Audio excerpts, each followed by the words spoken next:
입니다. 오늘도 우리 잠언 말씀으로 함께 또 주일 말씀 듣도록 하겠습니다. 잠언 29장 21절에서 27절 말씀입니다.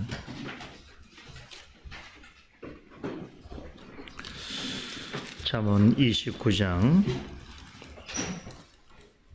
21절에서 마지막 27절까지 우리 한 목소리를 읽겠습니다. 종을 어렸을 때부터 곱게 양육하면 그가 나중에는 자식인 채 하리라. 노하는 자는 다툼을 일으키고 분하여 하는 자는 범죄함이 많으니라. 사람이 교만하면 낮아지게 되겠고 마음이 겸손하면 영예를 얻으리라. 도적과 짝하는 자는 자기 영혼을 미워하는 자라. 그는 맹세함을 들어 직고하지 아니하느니라. 사람을 두려워하면 올무에 걸리게 되거니와 여호와를 의지하는 자는 안전하리라. 주권자에게 은혜를 구하는 자가 많으나 사람의 일의 작정은 여호와께로 말미암느니라. 불의한 자는 의인에게 미움을 받고 정직한 자는 의인에게 미움을 받느니라. 오늘은 잠언 29장의 마지막 단락 내용을 함께 나눠보도록 하겠습니다. 29장의 마지막 단락의 첫 부분은 무슨 일을 어떻게 행하든 간에 반드시 그 결말이 있을 것에 대해서 예고하는 비유로 시작하고 있습니다. 29장의 전체 내용은 의미론적으로는 하나님의 나라와 관련되어 있고 29장의 마지막 부분에 있어서는 이제 영원한 하나님 나라를 맞이해야 하는 성도의 삶과 태도에 대해서 말씀하고 있습니다. 어쨌든 간에 우리가 행하는 모든 일에 있어서는 반드시 그 결말이 있게 될 것인데 그 일이 있기 전에 지혜롭게 처신해야 할 것에 대해서 가르쳐 주고 있는데 21절부터 다시 봅니다. 종을 어렸을 때부터 곱게 양육하면 그가 나중에는 자식인 채 하리라. 자, 잠언 기자는 19절, 우리가 지난주에 봤던 19절에서 종에 관한 비유를 전했지요. 다시 한번 21절에서도 종에 대해서 비유하고 있는데 19절에 있어서는 종이라고 하면 주인의 하는 말을 잘 듣고 따라야 하겠지요. 그러나 만일 종임에도 불구하고 그러지 아니했을 때는 꾸지람과 책망을 받을 수밖에 없다는 것.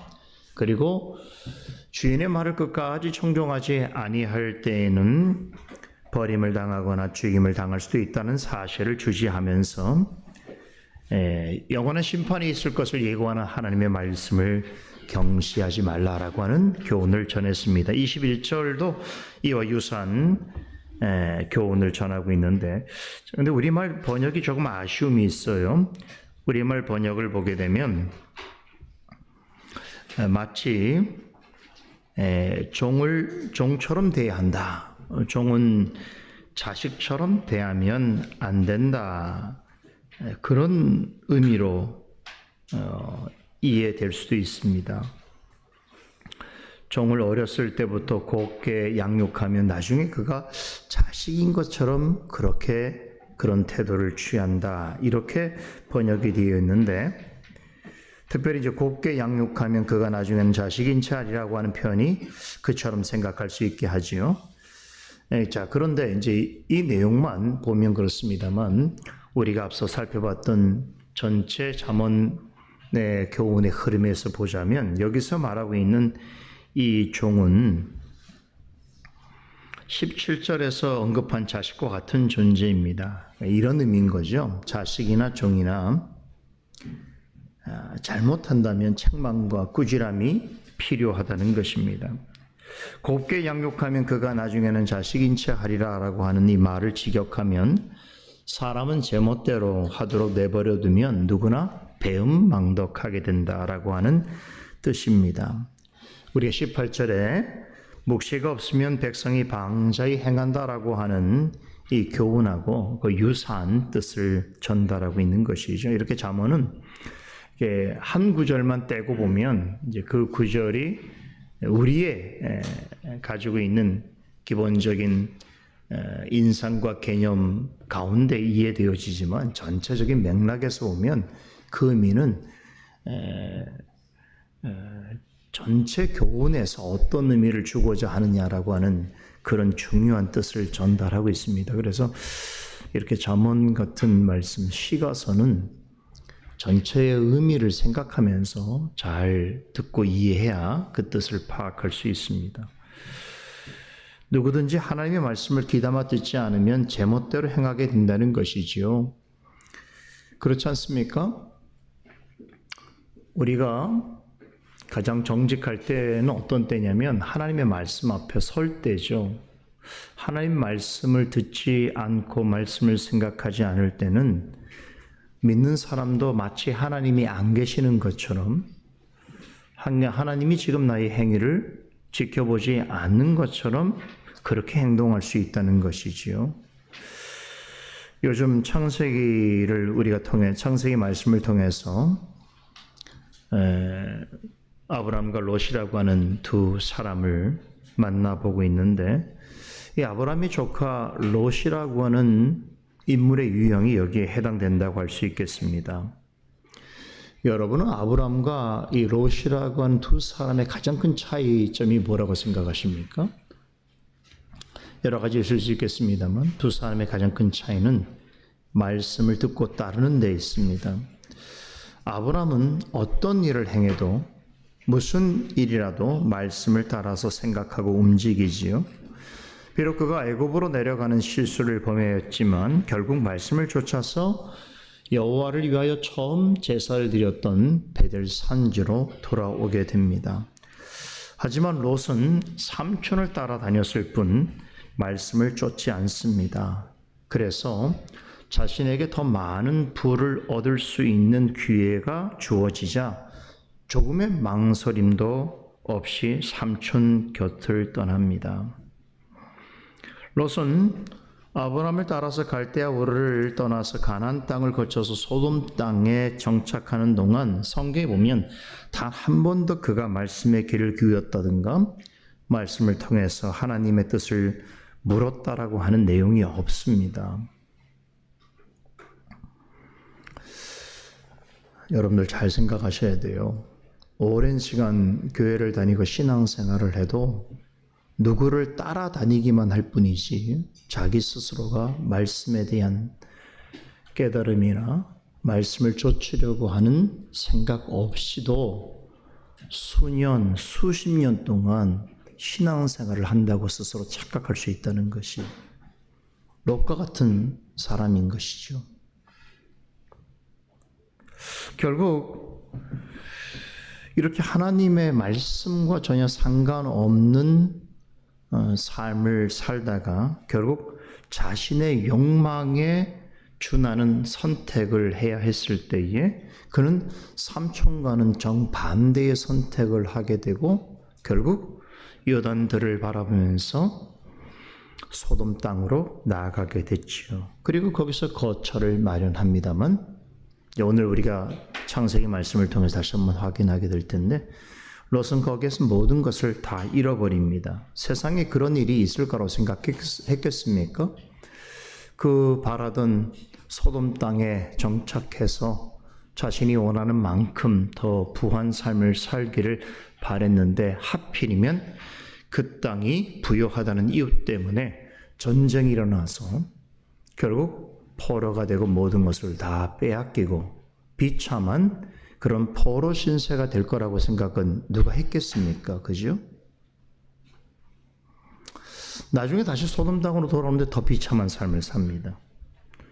이렇게 실수가 계속 겹치다 보면 나중에는 그 실수가 아니라 자신의 성향이 되어버리는 것이죠.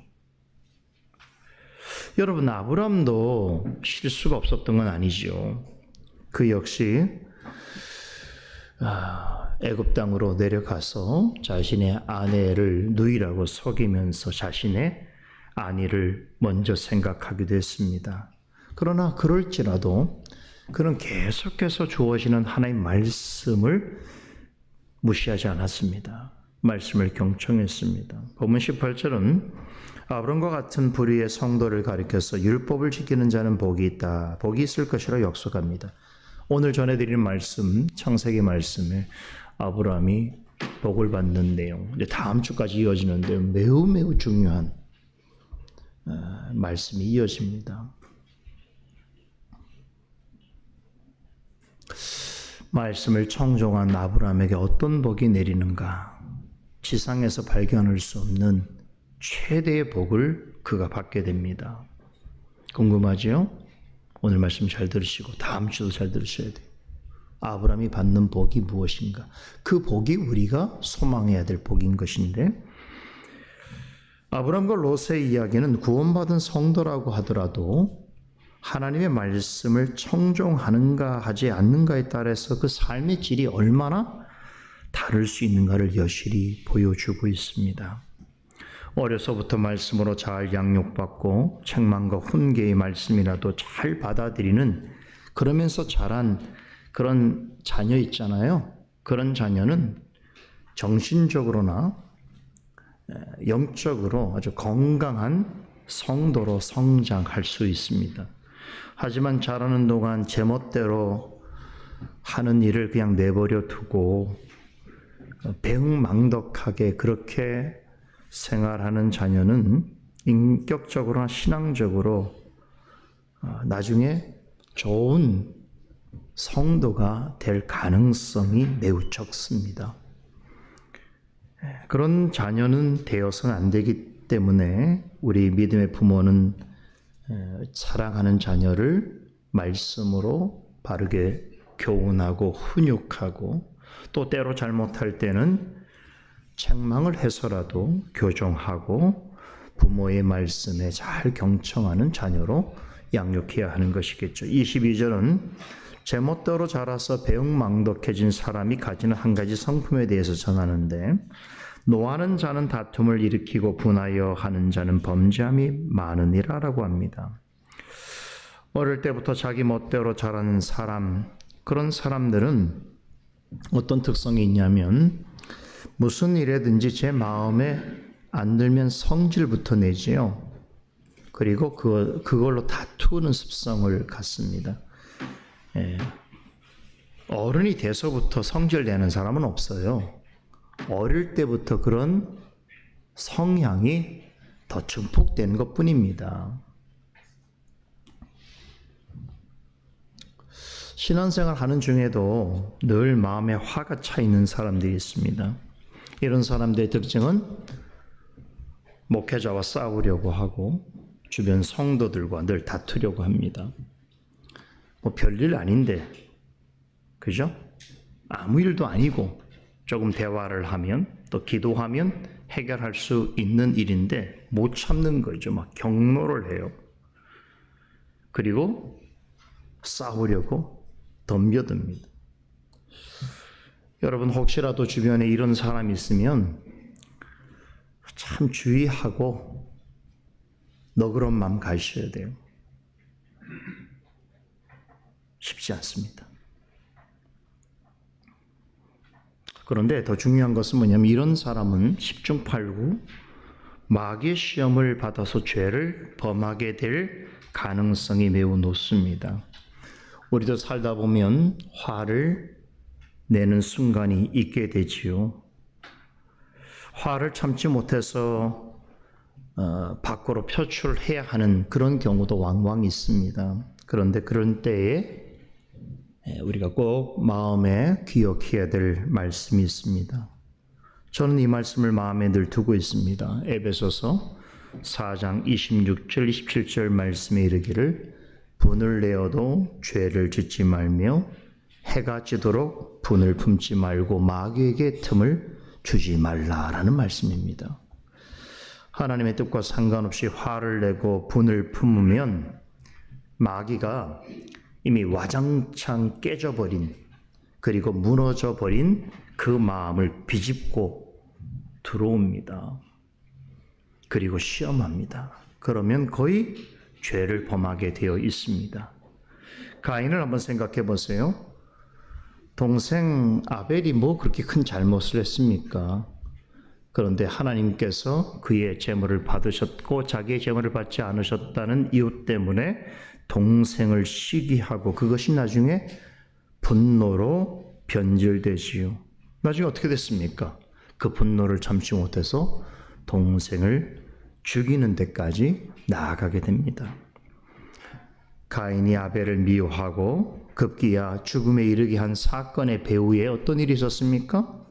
가인의 분노를 극단적인 범죄로 이끈 사탄의 역사가 있었던 것을 기억하셔야 합니다.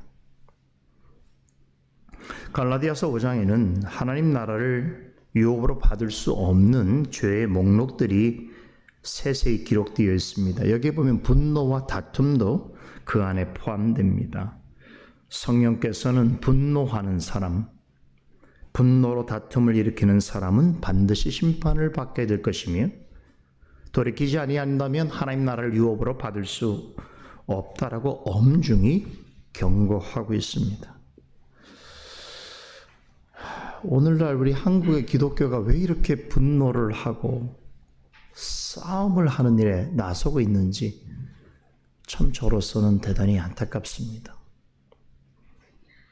세상에 할 수 있다면 화평과 화목을 구해야 할 그런 자리에 있는 우리 기독교의 그런 정신이 왜 이렇게 사람들이 서로 다투고 화를 내고 편을 가르고 하는 일에 기독교인들이 나서는지 도대체 이해하기가 어렵습니다. 이런 수준밖에 안 되는지. 여러분 생각해 보세요. 사람에게 분노하고 다툼을 일으키는 것이 이처럼 심판받아 마땅한 일이라고 한다면 하나님을 향해서 늘 화를 내고 하나님과 다투려고 한다는 것은 얼마나 큰 죄입니까? 그런데 우리는 우리 스스로가 알지 못하는 사이에 무슨 일에 있어서 내 뜻대로 되지 아니하면 어떻게 합니까? 또 어떤 일이 나를 힘들게 하면 어떻게 합니까? 억울한 일이 발생하면 어떻게 합니까? 마치 하나님이 주인인 것처럼 하나님이 나의 모든 좋지 못한 일에 원흉이 되는 것처럼 하나님께 화를 내고 하나님과 다투려 할 때가 있습니다. 무지해서 그렇다고 하더라도 하나님 앞에서는 변명하기 어려운 죄악입니다. 사람과 다투고 사람에게 분노하는 것도 하나님 나라의 유업을 받을 수 없는 죄라고 말씀하고 있는데 어찌 하나님과 다투고 하나님을 향해서 분을 내려 하는가? 어리석은 일이죠. 이어진 23절은 하나님의 뜻과 관계없이 화를 내는 것과 마찬가지로 하나님 앞에서 교만이 행하는 일에도 그에 마땅한 결과가 뒤따를 것을 교훈하고 있습니다. 사람이 교만하면 낮아지게 되겠고 마음이 겸손하면 영예를 얻으리라. 원문대로 번역 직역을 하면 사람의 교만은 그를 낮아지게 할 것이지만 영혼의 겸손은 영광을 붙잡을 것이다 라고 해석할 수 있습니다. 그러니까 여기서 사람의 교만과 영혼의 겸손은 하나님 앞에 교만한 자와 겸손한 자를 대조하는 표현인데 그런 모습으로 살게 된 그 결과가 어떠한 것인지에 대해서 예고하고 있는 말씀입니다. 그 교만이 그를 낮아지게 할 것이다 라고 하는 표현은 하나님의 말씀을 멸시하고 자기 멋대로 행하는 사람은 마지막 날에 하나님의 엄중한 심판을 피하지 못할 것이다 라는 뜻이에요. 그에 반해서 하나님 앞에서 겸손한 사람은, 다시 말해서 하나님의 말씀을 듣고 순종하는 일에 애쓴 사람은 마지막 날에 무엇을 붙잡게 된다고 합니까? 하나님의 영예, 영광입니다. 하나님의 영광은 하나님께 겸손히 행하는 사람에게 베푸시는 가장 확실한 선물입니다. 로마서 5장 1절 2절에 따르면 예수 그리스도로 말미암아 믿음으로 의롭게 된 사람은 하나님과 화평케 된 고로 하나님의 영광을 바라고 즐거워할 수 있게 되었다라고 전합니다. 이 땅에서 하나님의 자녀로 사는 동안에도 하나님의 영광을 바라고 즐거워하게 되지만 마지막 날에는 그토록 소망하던 하나님의 영광을 진짜로 목도하고 경험하게 될 것이다. 그리고 그때에는 영원한 하나님 나라에서 그 영광을 영원토록 소유하게 될 것이다 라고 말씀합니다.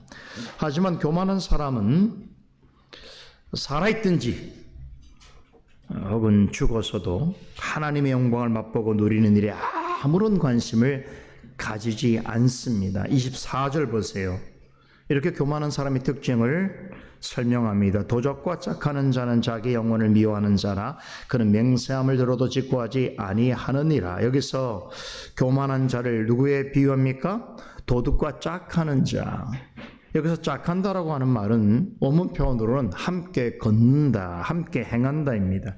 그러니까 하나님 보시기에 교만한 사람은 도둑과 같은 사고를 가진 사람처럼 행동한다라고 하는 뜻이지요. 여러분, 교만한 자와 도둑과 어떤 점에서 같은 생각을 가지고 있다고 하는지 이해되십니까? 도둑은 불의하고 부당한 방법으로 자기 이익을 얻는 일에 관심을 들 뿐 그 행위가 어떤 결과를 가져올지에 대해서는 신중하게 생각하지 않습니다. 도둑질이 나쁘다는 것은 삼척 동자도 다 아는 사실입니다. 잡히면 큰 벌을 받아야 한다는 것도 누구나 다 알고 있습니다. 24절 하반절에 그는 맹세함을 들어도 직구하지 아니하느니라라고 하는 말은 도둑도 이 사실을 알고 있다는 것이에요. 도둑이라도 자신이 하는 일이 옳다고 생각하는 사람은 없지요. 나쁘다는 것을 알고 있으면서도 잡히면 큰일이라고 생각하면서도 도둑질을 합니다. 왜 그럴까요? 그 심리는 나쁜 일이어도 잡히지만 않으면 된다고 생각하기 때문인 거죠. 절대로 꼬리가 드러나지 않을 것이라고 생각하기 때문입니다. 좋지 않은 일이긴 하지만 잘만 하면 자신은 편안하게 살 수 있을 것이라고 생각해서 이런 마음으로 남의 것을 훔칩니다. 24절에 도둑과 함께 걷는 자라고 하는 말에는 이런 도둑의 심리를 반영하고 있습니다. 하나님을 믿지 않는 사람이라도 양심의 소리를 듣지 못하는 사람은 없습니다. 사람의 양심은 하나님을 거부하는 것은 옳은 일이 아니라는 것을 알려줍니다. 사람이 성경에서 악이라고 규정하는 죄를 짓게 되면 어떻게 됩니까? 하나님을 믿지 않는 사람이라도 마음이 불안하고 두려운 마음을 가지기 마련입니다. 이것은 그의 양심이 작동하고 있다라고 하는 증거지요. 하지만 많은 사람들은 하나님의 말씀을 애써 무시하고 들으려 하지 않습니다. 하나님은 말씀을 통해서 사람이 죽는 것은 정해진 일이요. 그 후에는 심판이 있을 뿐만 아니라 끝내 하나님의 말씀을 거부하고 자기 멋대로 산 사람은 영원한 심판을 받게 될 것이라고 명확하게 사람의 마음과 양심에 전하고 있음에도 불구하고 도둑처럼 행한다는 거예요. 무슨 얘기입니까? 지금 하나님의 말씀에 합당치 않은 옳지 않은 일을 행하면서도 그 뒷일을 생각하지 않는다는 거예요. 마치 나쁜 일을 하면서도 잡히지만 않으면 될 것이라고 하는 도둑의 심리로 살아간다는 것이. 까짓것 도둑질해도 도망가면 되고 끝까지 잡히지 않으면 되지라고 하는 그런 도둑의 마음처럼 하나님의 심판이 있을 것을 말씀과 양심을 통하여서 증거하고 있는데도 전혀 귀담아 듣지 않고 당장에 자신의 눈앞에 보이는 현실적인 이익과 세속적인 만족의 눈이 어두워서 살아가는 인생들이 많다는 것입니다. 이런 사람을 잠언 기자는 어떻게 비유하고 있습니까? 도둑과 짝하는 자다. 도둑 같은 마음으로 살아가는 자다. 그러니까 도둑은 도둑질을 했기 때문에 항상 조바심과 두려움이 있죠. 언제 그 일이 드러날지 모르니까. 그러나 드러나지 않을 거라고 생각하고 살아가는 것이죠. 이 땅에 사는 많은 사람들도 마음에 하나님 주신 양심에 따라 하나님 말씀대로 살지 않는 것에 대하여 두려움과 조바심이 있지만 까짓것 죽어봐야 알지. 설마 그런 일이 있겠어 라고 생각하며 산다는 거예요. 이런 사람을 오늘 잠언 기자는 뭐라고 말하죠? 자기 영혼을 스스로 미워하는 자다 이렇게 표현합니다. 기가 막힌 해석 아닙니까? 잘 들어야 될 일 아니에요? 그러니까 지금이 기회인 거죠. 이런 말씀을 듣고, 그렇죠? 귀담아 듣고 돌이켜 자신의 영혼을 사랑하는 자로 있어야 되는데 물질의 무엇을 눈에 보이는 어떤 것을 구하기 위해서 영혼을 마치 팔아버린 자처럼 영원히 고통당할 일에 대해서 생각지 않고 이 땅을 도둑처럼 도둑의 심리로 살아간다는 것이죠. 25절은 왜 많은 사람들이 도둑질이 좋은 것이 아님에도 도둑의 심리를 가지고 살아가기를 고집하는지에 대해 설명합니다. 사람은 두려워하면 올무에 걸리게 되거니와 여호와를 의지하는 자는 안전하니라 라고 하는 말씀인데, 여기서 도적과 함께 걷는다라고 하는 말은 마음에 하나님이 없다는 사람들의 생각을 쫓는다라고 하는 뜻이라고 볼 때에, 여러분 세상에 그런 성도들이 있다는 거예요. 신자들이 겉으로 보자면 하나님을 믿는 사람 같지만 사실 실제로는 그 마음속의 생각은 도둑처럼 살아가는 거예요.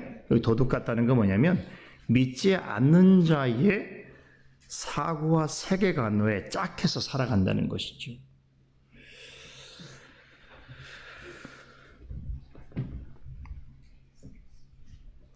여러분, 하나님을 믿는다고 하면서 왜 이런 모습으로 살아가게 될까요? 이유가 있습니다. 그것은 사람을 두려워하기 때문에, 하나님을 두려워하는 것이 아니라 그 마음에 사람을 더 두려워하는 마음이 있다는 것이죠. 사람을 두려워한다는 건 이런 의미인 거죠. 불신자들처럼 살아가지 아니하면, 그들이 가지고 있는 사고와 세계관에 내가 적응하지 아니하면 이 세상에서 좀 뒤처질까? 좀 버림받을까? 성공하지 못할까라고 하는 불안감이 내 안에 가득 있다는 것이죠.